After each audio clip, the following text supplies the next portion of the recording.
Back to code with Sonali. So आज हम एक बहुत इम्पोर्टेंट टॉपिक में वीडियो बना रहे हैं। लाइक बहुत कमेंट्स आए थे इसके ऊपर। Literally I got personal messages in Telegram also कि एमएटी ग्रेडिंग सिस्टम पे एक वीडियो बनाओ। तो आज मैं वही वीडियो ला रही हूँ। तो एमएटी ग्रेडिंग सिस्टम, एमएटी कैसे आपको ग्रेड करता है, तो एक step by step each and every term को हम लोग समझेंगे। ओके गाइज, तो चलिए चलते हैं। फर्स्ट स्लाइड पे हमारा है एक, अब देख सकते हैं एक सैम्पल रिजल्ट है। ये सेकेंड सेमेस्टर का एक सैम्पल रिजल्ट है।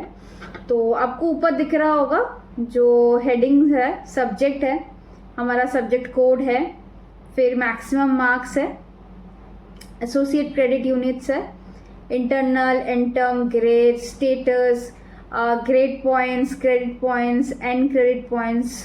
सो अभी हम स्टेप्स टू स्टेप एवरीथिंग समझेंगे कि एक एक का मतलब क्या होता है और एक एक का कैलकुलेट आपको कैसे करना है। लास्टली आपको कैसे जानना है आपको कितना परसेंटेज मिला है, ईच सब्जेक्ट में आपको कितना परसेंटेज मिला है, सब कुछ डिस्कस करेंगे वन बाय वन।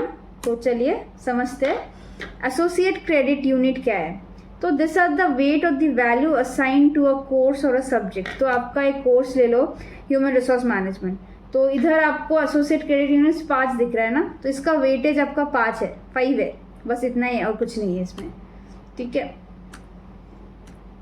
फिर हमारा हो गया ग्रेड पॉइंट्स। ग्रेड पॉइंट्स क्या है? This a numerical value assign to the letter grade you receive. तो आपको अगर A+ मिल गया ना, तो उसका मतलब ग्रेड पॉइंट्स 10 हो गया। आपको A मिला तो ग्रेड पॉइंट्स 9 हो गया। तो इधर आपको for example conflict resolution and management में आपको A मिला तो आपको ग्रेड पॉइंट 9 मिलेगा। ठीक है, उसके बाद हम डिस्कस करते हैं क्रेडिट पॉइंट क्या है। तो इसको कैसे कैलकुलेट करते हैं? Grade point into associate credit unit. तो देख लेते हैं। Associate credit unit conflict resolution का हम लोग का 4 है और फिर ग्रेड पॉइंट्स हम लोग का 9 है, तो टोटल क्रेडिट पॉइंट्स हमारा हो गया 36।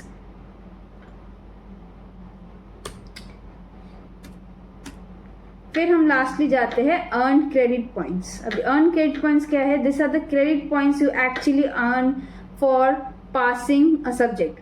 फॉर एग्जाम्पल अगर आप फेल हो गए ना तो आपको 0 मिलेगा, 0/0। और आप अगर पास हो गए तो आपको पूरा एसोसिएट क्रेडिट पॉइंट जो है वो मिल जाएगा। जैसे इसका है कॉन्फ्लिक्ट रेजोल्यूशन का 4 है, आप पास हो गए तो आपको 4 मिल जाएगा, अगर आप फेल हो गए तो 0/0।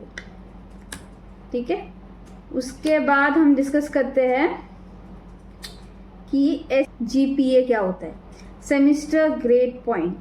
ये क्या होता है? इसमें आप देख सकते हो कैसे कैलकुलेट किया जाता है।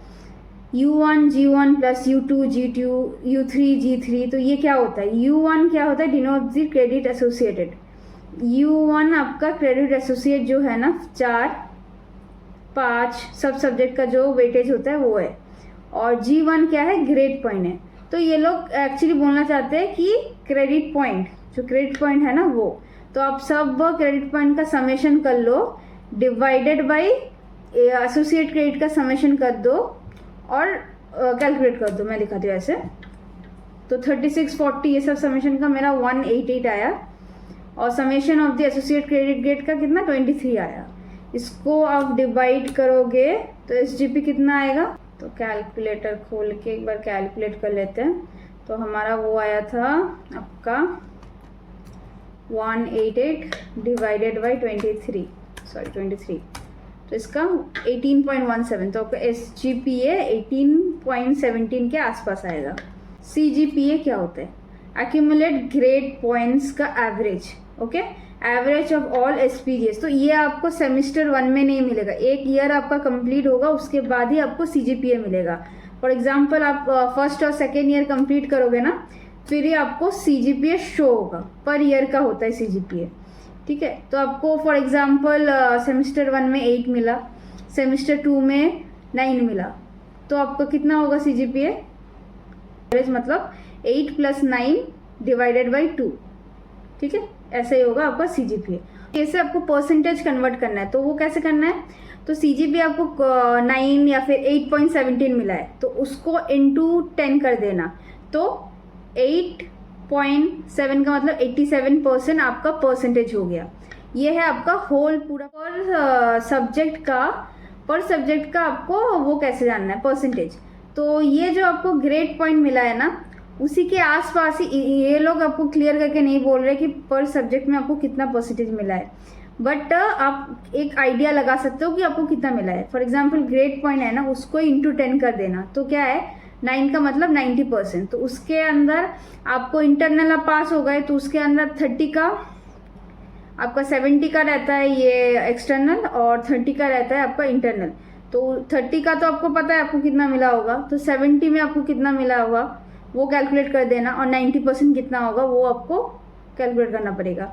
बट ये भी प्रॉपर तरीका नहीं है, ये लोग नहीं बोलते कि आप इस सब्जेक्ट में कितने एक्यूरेट मार्क्स आपको कितने मिले, ये लोग नहीं डिस्क्लोज करते। इवन मैंने स्टूडेंट पोर्टल पे हेल्प मांगा है, तो I have asked the coordinators also, तो मुझे ऐसे कुछ क्लियर आंसर नहीं मिला इसके बारे में। सो आप ऐसे अंदाज से कर सकते हो कि हाँ इतना मुझे मिल सकता है इसमें, बट क्लियर आइडिया आपको इस सब्जेक्ट में आपको कितना मिला है वो नहीं मिलेगा। ओके गाइस, तो और कुछ भी क्वेश्चंस, कुछ भी डाउट्स है, प्लीज़ कमेंट डाउन बिलो, मैं उसके ऊपर वीडियो लाने की कोशिश करूँगी। और पॉसिबली नेक्स्ट वीडियो और एक इम्पॉर्टेंट टॉपिक पे है, तो मिस मत कीजिएगा, और एक सब्सक्राइब ज़रूर कर देना। Thank you for watching my video till the and. मिलते हैं नेक्स्ट वीडियो पे, बाय बाय।